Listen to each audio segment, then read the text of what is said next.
Привет, меня зовут Лена. На своем канале я готовлю полезные десерты без сахара.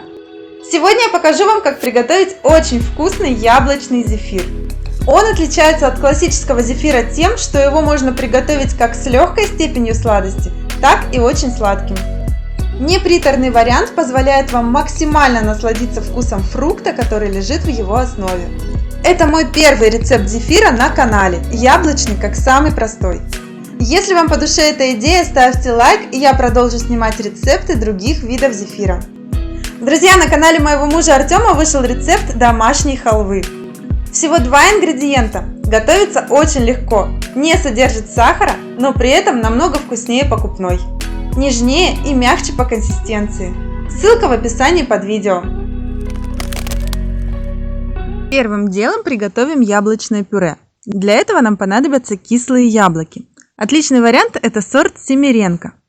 Разрезаем их пополам, вынимаем сердцевинку и выкладываем на противень срезом вниз.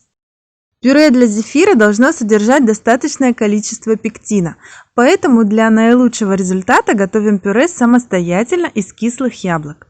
Они лидер по содержанию пектина. Много пектина также содержат сливы, абрикосы, земляника, клюква, персик, апельсин и малина. Так что можно прекрасно сочетать пюре из этих фруктов и ягод с яблочным пюре. Отправляем яблоки запекаться в духовку при 160 градусах Цельсия примерно на 15 минут. Когда из яблок начнет выделяться сок, скорее всего, они уже готовы. Проверяем готовность зубочисткой. Яблоки должны стать полностью мягкими. Вынимаем мякоть с помощью ложки на сито или в блендер. Я предпочитаю перетирать через сито. Этот способ позволяет избежать попадания даже мелких шкурок в пюре. Получается светлое, однородное, полужидкое пюре. Из 4 яблок общим весом 380 грамм у меня вышло 260 грамм полужидкого пюре.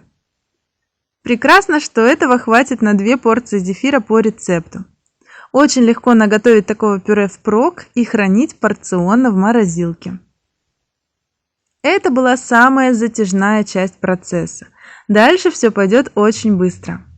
80 грамм пюре отправляем в чашу миксера. Сюда же добавляем 20 грамм эритрита. Очень хорошо, если у вас эритрит в форме пудры. Если нет, то тщательно промешайте и убедитесь в том, что крупинки растворились.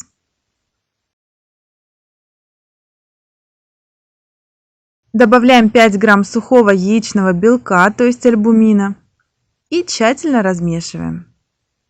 Я использую именно сухой яичный белок как безопасную замену сырому белку.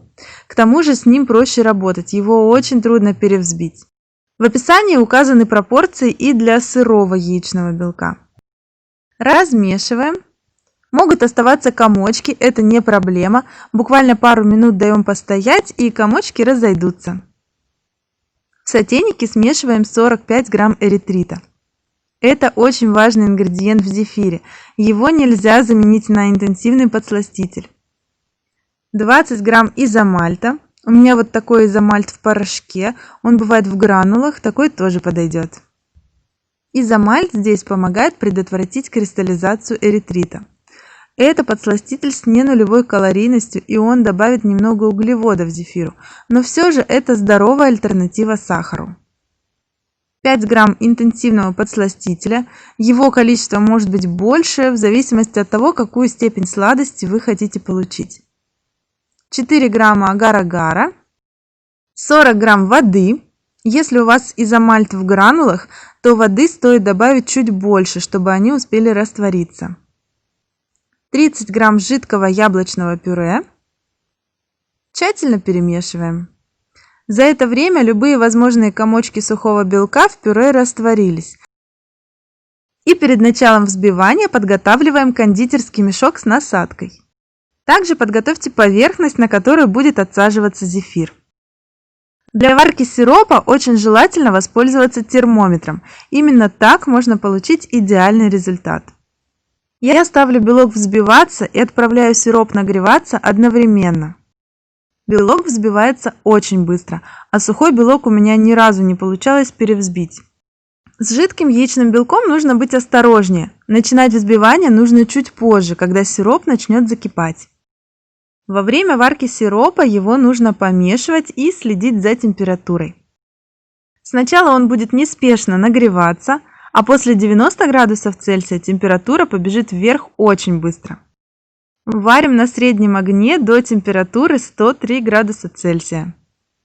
После закипания у меня это занимает около 5 минут.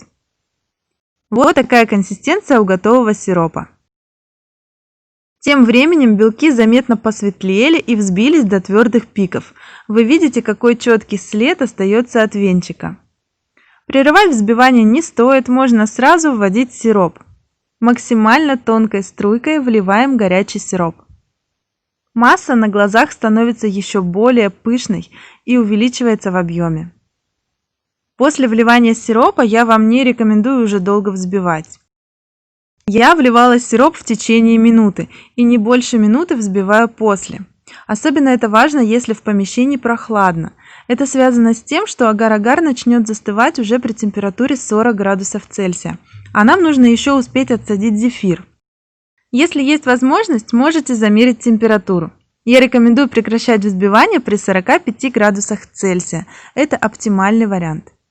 Масса приобретает очень плотную и воздушную консистенцию, хорошо держит форму. Вы видите, какой четкий след остается от венчика? Значит, и зефир будет хорошо формироваться и уж точно не растекаться. Выкладываем всю массу в кондитерский мешок и сразу формируем зефирки. Стабилизируется этот зефир очень быстро, буквально в течение 10 минут. Обычно рекомендуется оставить зефир подсыхать на 12-24 часа. Для этого зефира достаточно и 6 часов. За это время его поверхность станет полностью сухой и приятной на ощупь. Но в принципе сразу после стабилизации он уже очень вкусный, мягкий и воздушный. Единственное, очень нежный и нужно аккуратно снимать его с коврика. Донышко зефирок остается немного липким даже после 12 часов, поэтому половинки легко соединить между собой. Получается очаровательный пышный зефир, мягкий и нежный внутри. Если не считать время на подготовку пюре, то приготовление зефира занимает буквально 10 минут. Давайте его разломаем. Он еще совсем мягкий, очень нежный. На самом деле трудно удержаться и выждать эти 6 часов, настолько он аппетитный. Воздушный и легкий, восхитительный на вкус. Честно говоря, только хорошо проработав этот рецепт зефира именно в ПП варианте, я наконец полюбила этот десерт. Вот такой сухой снаружи и по-прежнему мягкий внутри становится зефир через 6 часов. Он приятен на ощупь, теперь его можно упаковать в коробку и дарить. Храните домашний зефир в закрытом контейнере в холодильнике 3-4 дня. Готовьте с удовольствием, готовьте красиво и радуйте своих родных и близких полезными сладостями. Если вам понравилось это видео, ставьте лайк, мне будет очень приятно. Подписывайтесь на мой канал и делитесь этим видео с друзьями. Пока!